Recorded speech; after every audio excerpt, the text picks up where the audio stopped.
Pelo lado econômico, a gente vai conversar com o colunista do CNN Money, Gilvan Bueno. Muito boa noite, meu caro. Sempre uma honra dividir tela contigo. Queria que você nos trouxesse um balanço de todas essas informações de hoje, né? Num primeiro momento, parecia que esse congelamento expressivo, mais de 31 bilhões de reais, poderia indicar que o governo estava fazendo a lição de casa, mas como o Caio Junqueira destacou agora, vem na sequência mais uma medida arrecadatória, porque o governo não consegue fechar suas contas. Yuri, nossa audiência, muito boa noite, que alegria revê-lo. A informação tem preço, então, para exemplificar para a nossa audiência os impactos disso, é que cada momento que o mercado recebia essas informações, o comportamento dos preços eram desconstruídos em uma nova verdade.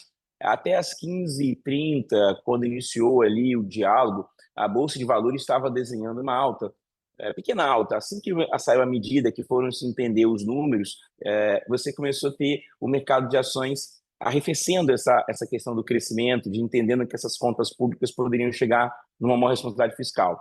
Os títulos públicos que são negociados no Tesouro Direto, por exemplo, tiveram uma alta muito forte, porque isso mostra um descompasso em termos econômicos, onde os investidores vão exigir mais prêmio. E o dólar, que estava no movimento, Yuri, bem diferente, começou a puxar, ou seja, ir para uma alta. Quando a gente olha esses três componentes, Bolsa de Valores, dólar e taxa de juros, eles são a sensibilidade que aconteceu. E aí, agora analisando aqui os números, se nós tirássemos esse empréstimo que foi necessário de 12 bilhões que foi apresentado, nós não poderíamos fazer essa questão desse contingenciamento e dessa contenção e essa provisão, vamos colocar assim. Então, nesse mecanismo, o mercado recebeu bem, Yuri, mas o número mágico mesmo era 40 bi para a gente chegar no número ideal. 31 foi muito bom, mas o número correto deveria ser 40. Uhum. Ô Gilvan, queria também uma avaliação tua das medidas que o governo tem escolhido e de como foi desenhado esse IOF. Teve algum ruído também na comunicação, na sua avaliação?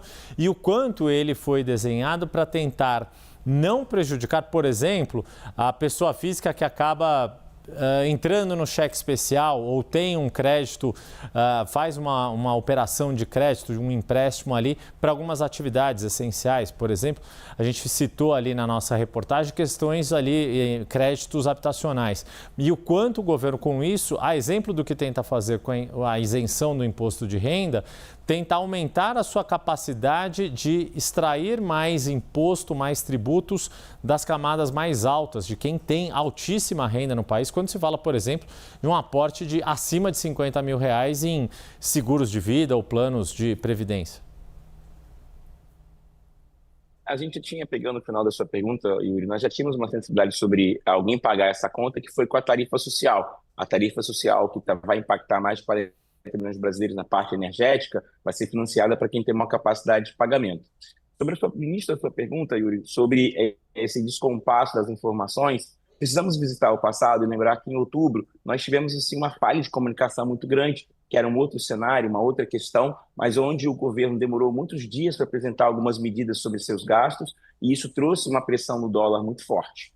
E logo também ele fez dois comunicados muito próximos, que era aquela questão de isenção de imposto de renda para as pessoas que ganham até 5 mil reais. Isso trouxe muito desconforto para o mercado para os principais ativos. Dessa vez, ele falou que a data era hoje, respeitou essa data. A reunião demorou quase 40 minutos, mas nós já sabíamos, os bastidores, o NACA, a CNN já apresentava que estava público notório que viria uma medida de IOF às 5 horas. Isso já foi antecipado por um dos ministros. Então, isso já trouxe uma pressão, porque você foi perdendo um pouco de confiança na medida. Do ponto de vista de números, aqui uma questão importante. O Brasil está, desde 2014, gastando mais do que arrecada. Como foi destacado anteriormente pelo Caio Junqueira, nossa relação dívida-PIB é de 75%. A gente está nessa questão. Nós pagamos atualmente 935 trilhões. O que está sendo aqui falado vamos tentar controlar os gastos, mas o que nós deveríamos, de fato, fazer, e o ministro Haddad, ele fala sobre isso, é ter um aumento de 2,5% do PIB nos próximos 2 anos para equalizar e deixar que a dívida cresça. Porque a gente tem que pagar hoje, Yuri, 950 bilhões de reais em juros da nossa dívida pública. Então, a proposta apresentada, ela tem lá seus pontos, mas ela está próximo da meta. Yuri. Ela não está dentro dos 40 bilhões que nós precisávamos. E a questão é o seguinte, a projeção com a realidade. No dia 30 desse mês, nós iremos entender as contenções, Yuri. E ali a gente vai entender se as contenções são dignas. E se o IOF vai conseguir, um ponto aqui para finalizar minha fala, você meio que botou o IOF na conta, sabe, Yuri? Uhum. Olha, eu vou ter aqui 40 bilhões de IOF na conta, mas eu não sei se vai acontecer, quais serão os impactos, sabe? Eu já botei na conta. Olha, eu estou dizendo para você que essa medida que eu soltei hoje, que vai acontecer, vai me trazer 40 bilhões. Se no meio do caminho tiver alguma questão que não for aprovada e isso não acontecer, a culpa não foi minha, foi do que isso não aconteceu. Então, a minha preocupação com o IOF é, se ele não acontecer de fato, como ficam as contas públicas?